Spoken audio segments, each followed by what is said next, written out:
Welcome to the Opinionation podcast, where free speech, opinions, and original thought still matter in America. Welcome back, everyone, and thank you for joining us again on the Opinionation podcast. This is your host, King Daddy.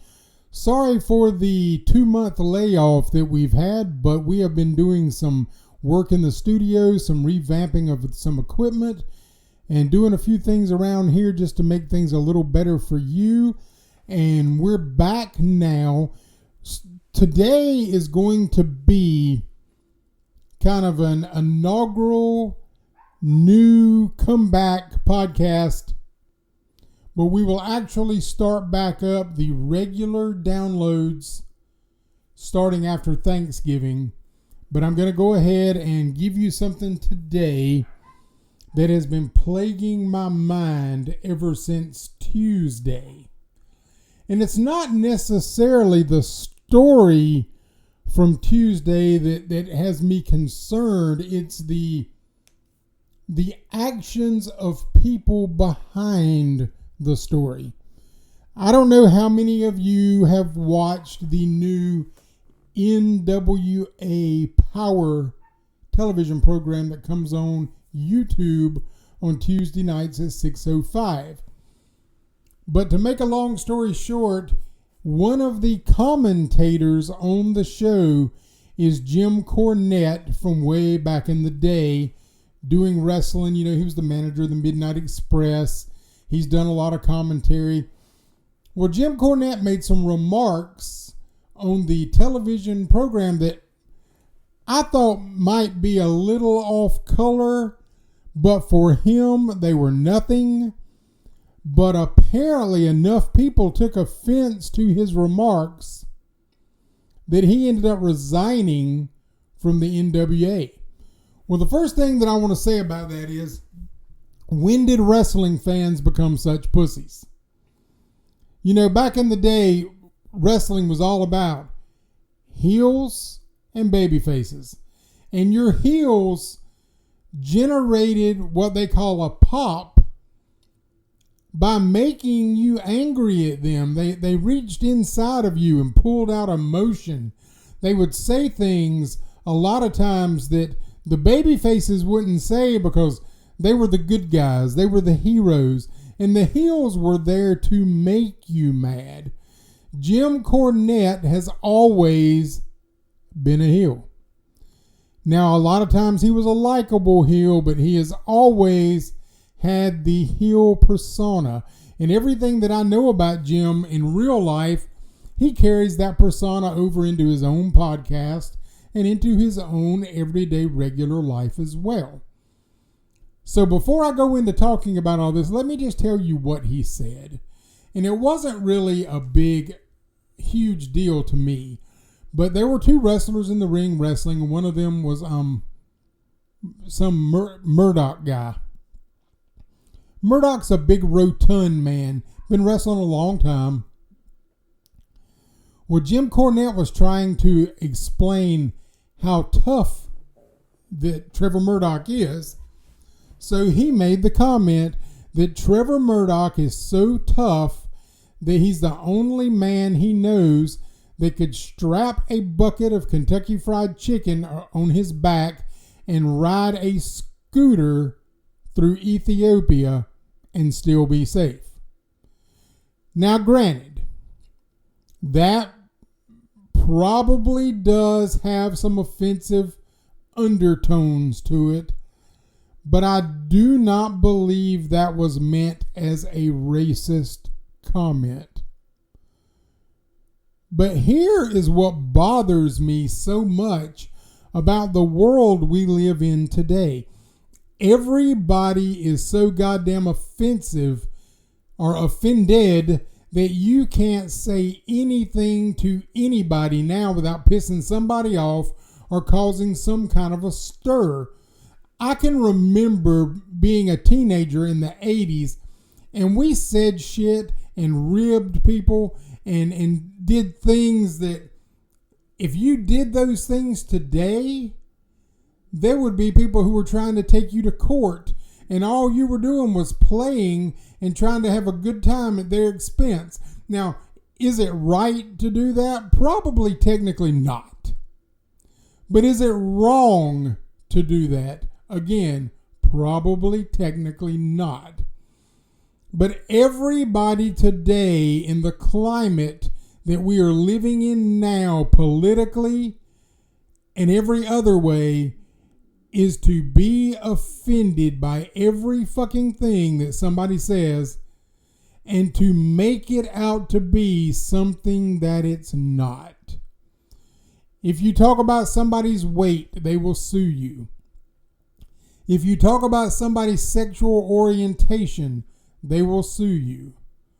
There are people who are out there getting jobs that they do not deserve because corporations are afraid that you are going to sue them because that they did not give you the job over somebody else who may be a different sexual orientation or a different color than you. So therefore, they will sue you. I have no idea what the fuck is happening here, but that is the weakest minded bullshit that I've ever heard in my entire life. One, if somebody says something that offends you, just tell them, hey, I didn't like that. Don't say that again, please. Thank you. And if somebody does not give you a job, it's normally not based off your color or your sexual orientation. It is based off because they interviewed somebody that was more qualified for the job than you. But yet people get so offended at the least drop of a hat. So what we have going on now is we have corporations, hospital where I used to work, anything pretty much in corporate America now offers diversity and inclusion training so that you will know not to offend somebody who is a minority, and they are taking this diversity and inclusion to the level of making it difficult to hire quality candidates because you're afraid that if you hire the white guy instead of the black guy, that you're going to get in trouble. But at the same time, the black people can have their own college fund, their own historical colleges, they can have their own magazine, and they can have their own television network. And if we were to have white entertainment television or Caucasian magazine or people of, I don't know, let's call it people of honky TV show or Cracker Vision, whatever you want to call it, we would be in court till our fucking head spins because it would be the most offensive thing that we have ever done. Well, here's my take on this. What about offending me? Well, guess what? That's hard to do because I'm not a pussy. But there are so many people out there who are offended, and they are so soft and so weak that they can't handle anything. You can't not give them a job because they feel like they've been discriminated against in some form or fashion. And that's not even a racial thing. That's everybody feels that way. Well, I didn't get that job because so-and-so they just didn't like me, and I just don't understand why I should have gotten that job. No, you shouldn't. The person who got the job should have gotten the job. Now, I can understand people being pissed off about not getting a job. If you work somewhere and they're offering a promotion and you and the person in the cubicle next to you is vying for that same promotion and they get it instead of you, and you know for a fact that you are clearly the most qualified person for the position. That's a stinger. And I can understand you being a little upset about that, but there are reasons that the supervisor had for giving that person the job and not giving it to you. Now, those could be personal reasons. There could be something about you that you didn't like, but there's no reason to whine and cry about it. being upset is understandable, especially if it involved more money and better benefits and you needed those things to take care of your family. I get it. I get being upset. I get being angry. But to absolutely pitch a fit and want to take somebody to court for something like that is absolutely ridiculous. But there are people who do it every single day, and I don't know what has happened. I was talking to my friend yesterday, and one of the comments that I made when I was talking to him is, I don't understand how people who were raised in my generation have turned around and raised the little twatmongers that we have raised, and how we have ended up being people who were fairly, talking about men only, who were fairly manly, with women who had, some gumption about themselves. And I'm not talking about feminists, but I'm talking about women who didn't mind working hard and doing what they needed to do and taking care of their families and, all the stuff that people do. And now here we are, we have raised a generation of social justice whiny little warriors who like to cry when somebody wins an election that they don't like. I can understand you being pissed off if your candidate does not win, Hillary. And I can understand people being angry if Donald Trump did win and you don't like him. I'm not a huge Trump fan myself. I think he's an arrogant pig. But he's president. If I don't like him, vote him out. You don't have to whine about it. You don't have to cry about it. You don't have to get on national television and drop to your knees in the middle of the street and scream like your fucking world has come to an end, because it's not. But that's the kind of people that we have to deal with now. You don't know when you encounter another human being in this world now what you can and cannot say, because they are liable to blow a gasket if you say something the least little bit of what they construe to be offensive towards them. They will blow a gasket. They no longer will tell you, please don't say that around me anymore. I don't particularly care for that. No, they'll blow an absolute gasket and start calling you things. They'll start telling you that you're a racist or a bigot or whatever because you said something that they didn't like. What has happened to people and their ability to communicate? Nobody knows how to communicate anymore.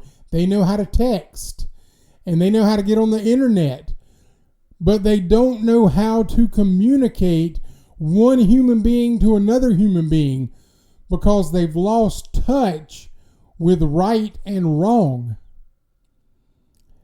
Now, I'm not saying that there's not some bad people out there who are rudely offensive and they probably need dealing with in some form or fashion, but whatever happened to just a good old punch in the nose?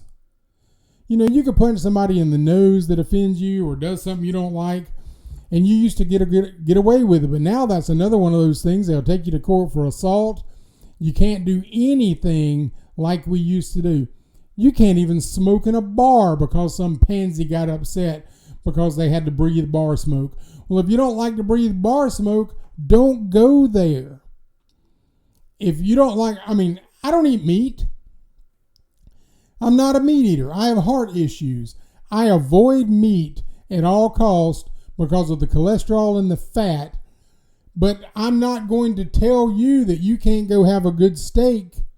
I'm not gonna stand outside the Golden Corral and protest the buffet because you're in there eating fried chicken and steak strips and barbecue, because I don't care. I don't care if you eat meat. It's not my business. It's not my problem. There are things that go on that I do not like, but I don't say a word about it. But you don't hear anybody bitching and complaining about people murdering each other in the middle of the streets. Instead, they protest the police. What is wrong with that picture? The world has gone to hell in a handbasket, And I don't see how we can ever bring it back. It's crazy that everybody gets so damn offended and everybody gets so pouty and everybody gets their ass on their shoulders about every little thing going on in today's world. Let it go. Let people do what they're going to do unless they absolutely invade your personal space or do something to harm you. Let it go. It's not worth the fight. It's not worth the bullshit that we have to go through. Why do people feel the need to disapprove and want to be a warrior against everything everybody does? I don't give a shit what my neighbor does. You know, I'm the first one to tell you, and I don't pull any punches with this. I don't like homos. I don't like transgender people. I can't stand them. I think they're disgusting. I have a problem with their lifestyle. But you know what? I don't really go around screaming too much about it. You know, I don't care what two dudes are doing with their diddlies at their own house. I don't care if a man wants to dress like a woman in the privacy of his home. What I do care about is when everybody tells me that because I don't like it, that I'm violating someone's human rights to be who they're supposed to be. If you were born, I'm going to say this real clear, with a penis, you're a man. If you were born with a vagina, you're a woman. There's only two genders. I don't even know what to say about sexual orientation. I don't understand a man who wants to be with another man. But if a man wants to do that, that's his problem. I'm not going to become a anti-homosexual, anti-transgender social justice warrior. Although more people probably should, because then those people wouldn't be dictating what we do. But I keep my mouth shut because it's none of my business. Do I like going to Starbucks and riding through the drive-thru and having the dude with the gaucho pants and the makeup hand me my coffee? I do not. But I want my coffee. So I ride through there and I take my drink and I drive on. I don't like it. I wish that it did not work at Starbucks, but it does. I didn't hire them. I can't fire them. And if I want a cup of coffee from Starbucks, or what I normally get from Starbucks, which is not technically coffee, let's see, what's that thing that I drink? An iced skinny, a grande iced skinny caramel macchiato with soy. That's what I get at Starbucks. And as long as that thing with the makeup on hands me the correct drink out the window, I don't care enough to challenge it. Do I want to? Hell yeah. I would like to challenge it with every fiber of my being, but it's none of my business. As long as that person is not doing something to my grandchildren or not personally doing something to me, I don't care. Why does anybody really care? Why does the homosexual community and the transgender community and the black community think that everything is discrimination against them that is done in this world? Because it's not. But I will tell you this, there are a lot more people out there who dislike the things that they do and the things that they see more than what you want to give credit for. You want us to believe that everybody in the world accepts all that stuff, and they don't.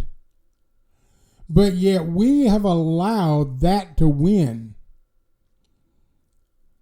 But did they really win? Or is it there are just more people out there like myself who just absolutely don't give a shit because they're not doing anything to me? Do I like them? No. Do I want to harm them? No. I just want them to stay away from me. And I'll stay away from them. if I were to apply for a job and I didn't get the job, I would be very disappointed that I didn't get that job. But I wouldn't try to come up with a reason to take them to court over the job. It's not my job to get. When I worked at the hospital, I was passed up for lots of jobs that I thought I should have gotten that were given to other people. But I didn't get them. I may have come home and I may have bitched to my wife about it, but I let it go. Because at least I had a job. I made good money. I had a job. Didn't get the position that I wanted. And by the time I finally did, I fucking hated it. So, I mean, everything you want's not always good for you. So, I mean, think before you bitch. But why do we in the United States of America have to have what we do and say dictated by other people, and we have to ride the moral train of somebody else's morality, and it's not fair? Why did Jim Cornette have to resign from his job because he offended a few people with his remark? Reprimand the man and tell him not to do it again and move on. That's all the reprimanding that he needed. He didn't need to have to resign his position for playing a part in a show that he has pretty much played for the last 30 years, and now all of a sudden it's wrong? That's the problem. Now all of a sudden it's wrong. Because now the people that we share breathing space with think everything is wrong. They don't like anything. Their objective in life is to find something to be angry over. When in fact, we should really be angry over them. But that's not how it seems to be working. We're losing our rights because the angry set, I guess, is louder than we are about protesting things. And you've heard the expression, the squeaky wheel gets the grease. Well, this squeaky wheel that we're having to deal with in the United States of America now has got so much grease on it that they are dripping with lube. Because they're getting into people's business that they have no business being in. And I'm here to tell you, I don't like it. But what do you do? This is King Daddy for the Opinionation Podcast, wishing everybody to have a wonderful day. And if I don't hear from you between now and next Thursday, for those of you who celebrate, have a wonderful Thanksgiving. For those of you who don't, just have a great week. Thank you.